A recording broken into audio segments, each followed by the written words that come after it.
దురదృష్టం ఏంటంటే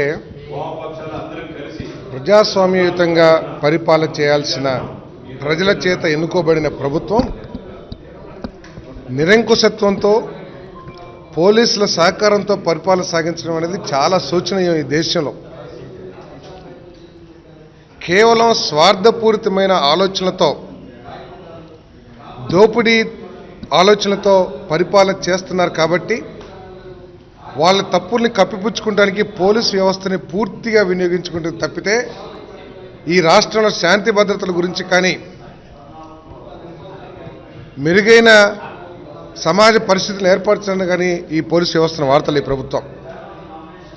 ఇంకా దురదృష్టం ఏంటంటే ఏదైనా రాజకీయ పక్షాలు కానీ ప్రజా సంఘాలు కానీ ఏదైనా సమస్యలు, ప్రజలకు సంబంధించిన సమస్యలు లేవనెత్తితే వాళ్లే పెట్టుబడిదారుల సహకారంతో ఇంకొక వర్గాన్ని తయారు చేసి ఒకళ్ళ మధ్య ఒకళ్ళకి తగాదా పెట్టి చోద్యం చూసే దౌర్భాగ్య పరిస్థితి కూడా ఈ ప్రభుత్వం చేస్తుందని చెప్పేసి మీ అందరికీ మనం చేస్తున్నాను.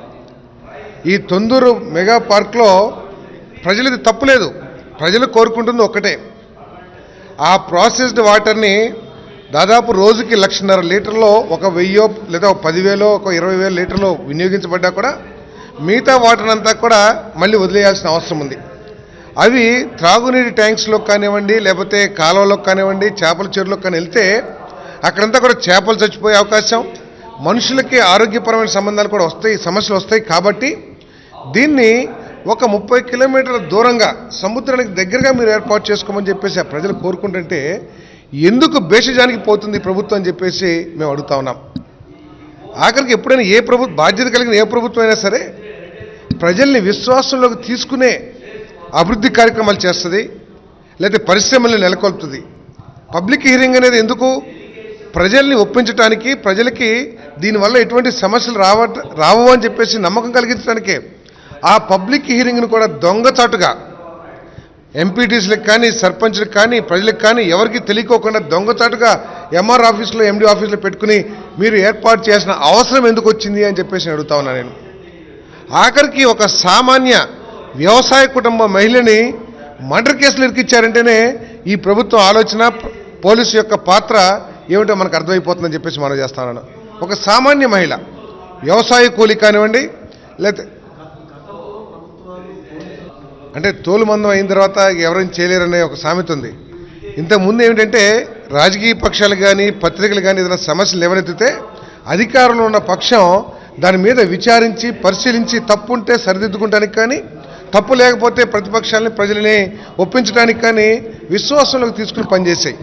ఈరోజు ఏంటంటే ప్రజల్ని విశ్వాసంలోకి తీసుకోకుండా పోలీసుతో బెదిరించి అది ప్రజలకు ఉపయోగమైన కార్యక్రమం కానివ్వండి. అంటే ఈ ప్రభుత్వం యొక్క ఉద్దేశం ఏంటంటే ఈ రాష్ట్రంలో ప్రజలకు కానీ రాజకీయ పక్షాలు కానీ ఎవరు ప్రభుత్వ ఆలోచనకి వ్యతిరేకంగా పని చేయకూడదు, మాట్లాడకూడదు అనే ఒక దుర్నీతితోనే ప్రయత్నం చేస్తుంది.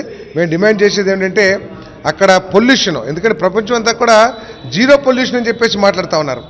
మరి అటువంటి పరిస్థితుల్లో పొల్యూషన్ ఏర్పాటు చేసే, పొల్యూషన్ కలిగించే ఈ ఫ్యాక్టరీని లేకపోతే ఈ పార్కుని ఎందుకు ప్రభుత్వం అక్కడ ఏర్పాటు చేస్తుందో సమాధానం చెప్పాల్సిన అవసరం ఉంది. కేవలం తన పెట్టుబడిదారులు, తనకి సహకరించే పెట్టుబడిదారులకి అండగా ఉండటం కోసమే అక్కడ పార్కుని అక్కడ ఏర్పాటు చేస్తున్నారు.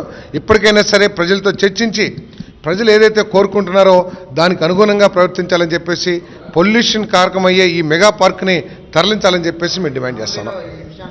ఎందుకంటే నిన్న పోలీసులు చేసిన దమనకాండ, అది కూడా మహిళా దినోత్సవం రోజు కొన్ని అసలు ఈ ప్రభుత్వానికి విలువలన్నింటినీ కూడా కాలరాసేసింది. మహిళా దినోత్సవం నాడు ఇక్కడేమో పెద్ద పెద్ద రాజకీయ మహిళల్ని, కోటీశ్వర మహిళల్ని కూడా అందరినీ సన్మానిస్తారు, అక్కడ పేద మహిళలనేమో పోలీసులతో కొట్టిస్తారు.